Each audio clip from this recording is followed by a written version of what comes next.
Musím ešte dať čo vybaviť, ale... Máš to. Hneď som tam.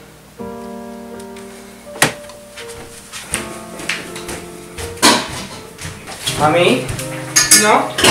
Potrebujem peniaze. Na čo? Chceme ísť na spolu s kamarátmi.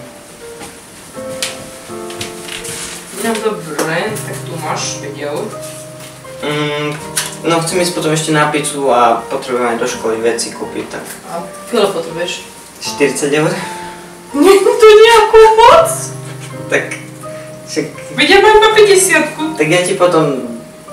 naspäť donesiem. No tak ale ja ich potrebujem, tak...